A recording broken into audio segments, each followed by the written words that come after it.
Let me piece yourself back together now. What's your vision? Oi, Mara, bom dia. Oi, Daniel, bom Bom dia, dia, pessoal.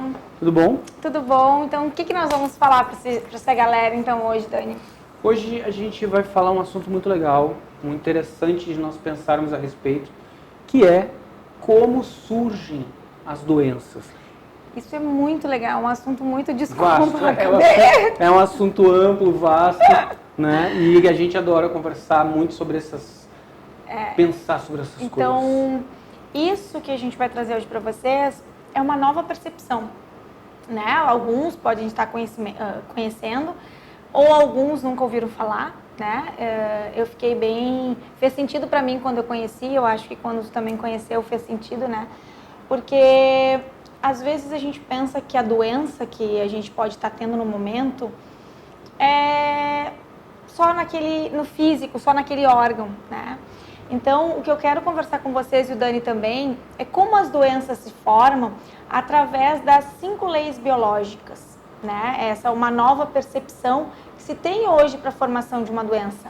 Então, o que é essas 5 leis biológicas, que também é chamada de nova medicina germânica? Um alemão, o Dr. Hammer, Dani, ele foi um alemão que sofreu um trauma muito bruto, né? Qual foi o trauma? Ele recebeu a notícia que o filho dele de 17 anos tinha sido assassinado. Então, imagina, né? Receber essa notícia de uma forma abrupta, inesperada. Ele era um médico, neurocirurgião, já estudava muito sobre os impactos das doenças, a parte, né, cerebral. Era um médico saudável, assim como ele e a mulher dele, eles eram saudáveis. Depois de 3 meses, os dois fizeram um câncer, ele no testículo e ela um câncer de mama. E aí ele começou a estudar esse impacto. Como que surgiu, né, esse câncer de testículo e esse câncer de mama? O que eles puderam observar? Ele começou a estudar muito e ele conseguiu entender que quando a gente sofre, né, um trauma rápido, inesperado, de forma isolada, porque é uma coisa que eu vivi, esse trauma, ele atinge o quê? Uma região da nossa psique, porque é como eu interpreto e eu percebo. Essa percepção que eu dou, tanto de pensamento quanto de sentimento, ela atinge uma parte no cérebro e essa parte no cérebro pega o órgão. Então, por isso que é legal quando a gente tem alguma doença, a gente investigar qual foi o conflito, Daniel, bioemocional antes dessa doença surgir. Pode ter sido por causa de uma crença, pode ter sido, eu gosto muito de dizer, um exemplo que eu já comentei contigo, adolescentes. Grande parte de adolescentes tem espinhas na face, né?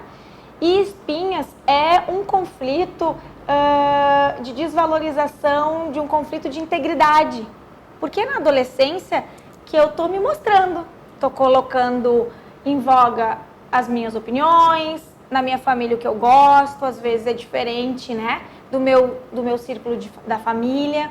Então, em muitos adolescentes a gente consegue visualizar, né? Outra coisa que eu também gosto de falar, tu quer complementar alguma coisa? Não. Outra coisa que eu gosto muito de falar, casos de enxaqueca, né? Tem algumas partes de alguns órgãos também em bloqueio, mas a enxaqueca também pode ser, existem muitos fatores, e um deles que eu vejo muito aqui, a enxaqueca, dependendo do lugar que se dá, a enxaqueca é um conflito de desvalorização. Então, as pessoas que têm muita enxaqueca, a gente consegue perceber, quando a gente faz a sessão, essa avaliação, qual é a situação que a pessoa está vivendo. Então, quando a gente tem a doença, quando a doença se forma, a gente precisa olhar. Claro que aqui eu estou trazendo a percepção da nova medicina germânica. Qual é esse conflito bioemocional? Qual é essa percepção do fato? E, além disso, também, a gente pode falar um pouco sobre a parte energética, né, Daniel? Porque aqui na clínica a gente trabalha muito com o conceito integral, que são os 4 pilares. E para a doença chegar no físico, ela já passou pelo mental, pelo emocional, pelo energético. Então, quanta coisa a gente cala, e não só a gente fala muito de constelação aqui, quantos nossos ancestrais calaram alguma situação, esconderam algum fato, e que a gente pode estar desenvolvendo alguma doença para trazer a cura, para trazer um novo significado para uma vivência das nossas ancestralidades, né? A gente aqui na clínica enxerga e trabalha a causa, né? A causa. A gente pensa que o remédio remedia, então no momento que tu descobre uma doença e vai remediando ela, tu não está indo na causa, até porque existe uma indústria do medicamento, que é uma indústria multimilionária, e ainda vai, eu acredito que alguns séculos até que a ciência seja usada para cura e não para remediar e manter a pessoa dependente química, né? Mas quando nós olhamos a causa pode ser um fator emocional, como falou a Maura, ela pode ser um fator energético, pode ser um fator mental, pode ser um fator físico, de própria queda, um fato físico, né?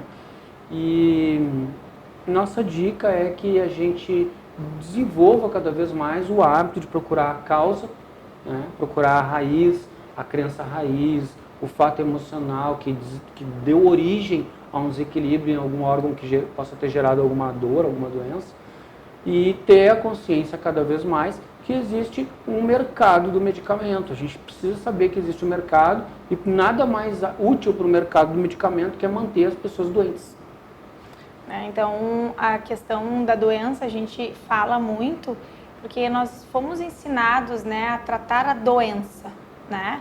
E hoje, recente, 15, 10 anos para cá, que a gente está começando a olhar para a saúde, tirar o foco da doença, mas eu não quero adoecer. Para que eu não adoeça, eu preciso fazer alguma coisa antes. Eu preciso cuidar dos meus pensamentos, ter contato com a natureza, entender as crenças raiz, tomar pai e mãe, né, ver onde eu estou emaranhada, ver quais são as memórias e cicatrizes que o meu corpo tem, né, isso na microfisioterapia a gente faz. Então, são inúmeros fatores que a gente pode cuidar e depende só da gente para que a gente não adoeça. Porque para a doença aparecer, não é só culpa da genética, a gente tem muito a ideia, né, que eu tenho uma doença por causa que o meu pai teve, meu irmão tem, é da genética. Mas hoje se sabe que a genética influencia em torno de 20%. Os 80% é epigenético, Daniel. É o que está fora da genética. E o que está fora da genética? Nossos hábitos. Então, eu posso cuidar para não ficar doente, cuidando da minha saúde, mudando alguns hábitos. Hábitos de pensamento, pode complementar. E o que está fora da genética também é o sistema familiar, os emaranhamentos, as crenças, o ambiente que a gente cresce, o ambiente que a gente vive. A alimentação, né? Que a gente come. A atmosfera come. Energética que a gente gera com as nossas palavras, com os nossos pensamentos, com as nossas sensações e sentimentos. Cria uma atmosfera que às vezes é nociva, né? O próprio alimento que a gente come, né? A gente deve cuidar. Qual é o alimento? A gente está desembalando mais ou a gente está descascando mais, né? Então, esse é um olhar que a gente deve ter para uma nova percepção do porquê nós estamos adoecendo tanto. Adoecemos porque é genético ou adoecemos porque a gente precisa curar inúmeras coisas? Porque a dor é um sinalizador de que algo não está em equilíbrio. Então, vamos olhar para a dor quando ela aparece, mas vamos tomar partido e ter essa nova percepção de que nós podemos cuidar para não adoecer.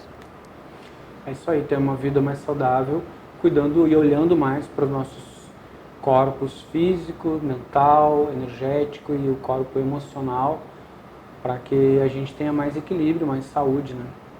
Então era isso, gente. Que vocês tenham um grande dia, cheio de amor incondicional para todos vocês. Piece yourself back together now. What's your vision?